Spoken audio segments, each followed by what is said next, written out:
নমস্কার বন্ধুরা, কেমন আছেন সবাই? পেশা রান্নাঘরে সকলকে স্বাগত জানাই। আমার আজকের রেসিপি সর্ষে পাবদা।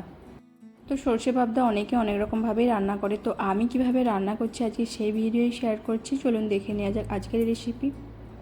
এখানে 3 পিস পাবদা মাছ নিয়েছি, ভালো করে ধুয়ে একদম পরিষ্কার করে নিয়েছি।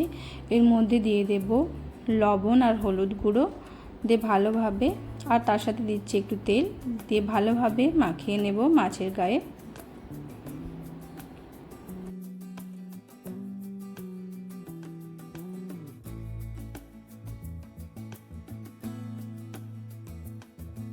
মাছের দু সাইডেই ভালোভাবে হলুদ, লবণ আর তেলটাকে লাগিয়ে নিতে হবে।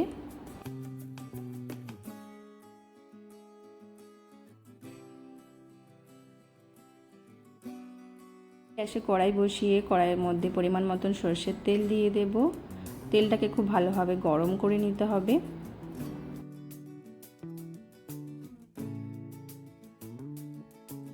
এরপর তেলের মধ্যে একটা একটা করে মাছ দিয়ে দেব।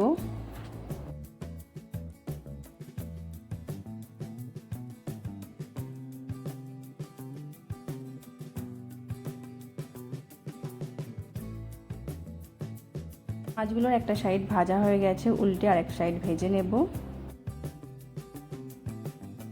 দু সাইডই ভালো করে ভাজা হয়ে গেছে, মাছগুলো তুলে নেব।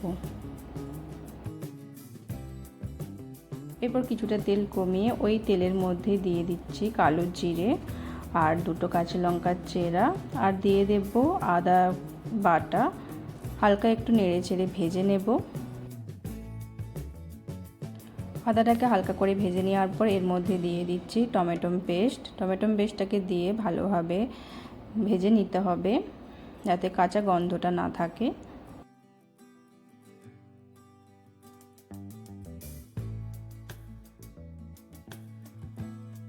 তারপরে এর মধ্যে দিয়ে দেব হলুদ গুঁড়ো আর কাশ্মীরি লঙ্কা গুঁড়ো, আর দেব অল্প একটু জল, দিয়ে ভালোভাবে মশলাটাকে কষিয়ে নেব।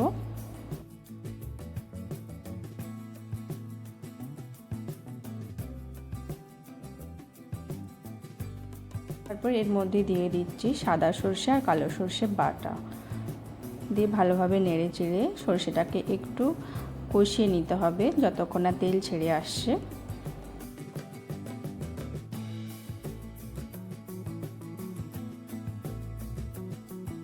সর্ষে থেকে ভালোভাবে তেল ছেড়ে গেছে, এর মধ্যে দিয়ে দেব পরিমাণ মতন জল।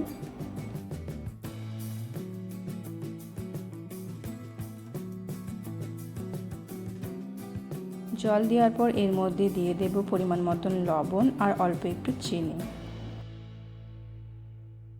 দিয়ে ভালোভাবে নেড়ে চেড়ে মিশিয়ে নেব। গ্রেভিটাকে ভালোভাবে ফুটিয়ে নেওয়ার পর একটা করে মাছ এর মধ্যে দিয়ে দেব। 4-5 মিনিট একটু ফুটিয়ে নিতে হবে। সর্ষে দিয়ে পাবদা মাছ একদম রেডি হয়ে গেছে, সার্ভ করে দেখাচ্ছি। আর আজকের এই পাবদা মাছের রেসিপি যদি আপনাদের ভালো লেগে থাকে, অবশ্যই বাড়িতে একবার বানিয়ে দেখবেন, খেতে খুবই ভালো লাগে গরম গরম ভাতের সাথে। আর আজকের এই ভিডিওটি ভালো লাগলে অবশ্যই লাইক, কমেন্ট, শেয়ার করে দেবেন, আর প্লিজ চ্যানেলটিকে সাবস্ক্রাইব করে দেবেন। ভালো থাকবেন, ধন্যবাদ।